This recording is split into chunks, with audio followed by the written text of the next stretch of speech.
ఒక చిన్న గ్రామంలో రామయ్య మరియు లక్ష్మమ్మ అనే వృద్ధ దంపతులు ఉండేవారు. వారు బాగా పేదరికంలో ఉన్న మనసు చాలా మంచిది. ప్రతిరోజు శ్రీ వెంకటేశ్వరుని నామస్మరణ చేస్తూ స్వామిని మనసారా భక్తితో పూజించేవారు.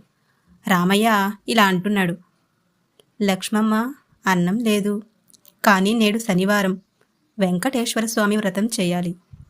అప్పుడు లక్ష్మమ్మ, ఆహా, మన దగ్గర నెయ్యి లేదు, పాలు కూడా లేవు, అయినా పర్లేదులే, మనసులో భక్తి ఉంటే చాలు కదా అని అంటుంది.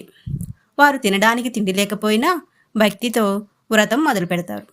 తాము కలిగి ఉన్న కొద్దిపాటి తిండితో వ్రతాన్ని నిర్వహిస్తారు.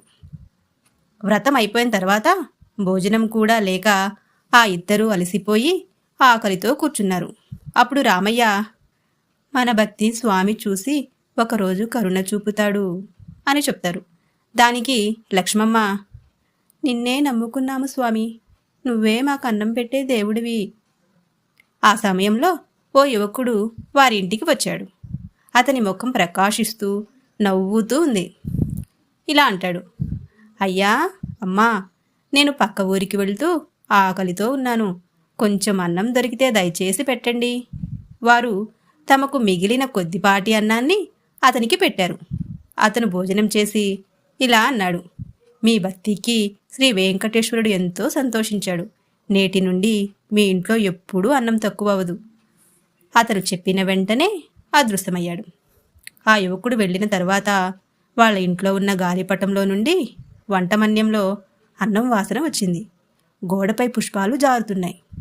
రామయ్య అంటాడు, లక్ష్మమ్మ, ఇదేమిటి? ఇదేమో స్వామి లీల. తర్వాత వారు స్వప్నంలో వెంకటేశ్వరుని దర్శించారు. స్వామి పలికాడు, మీ భక్తికి నా ఆశీర్వాదం. మీరు అన్నదానాన్ని గొప్పగా చేశారు. మీ ఇంట్లో ఎప్పుడూ సమృద్ధిగా అన్నం ఉంటుంది అని.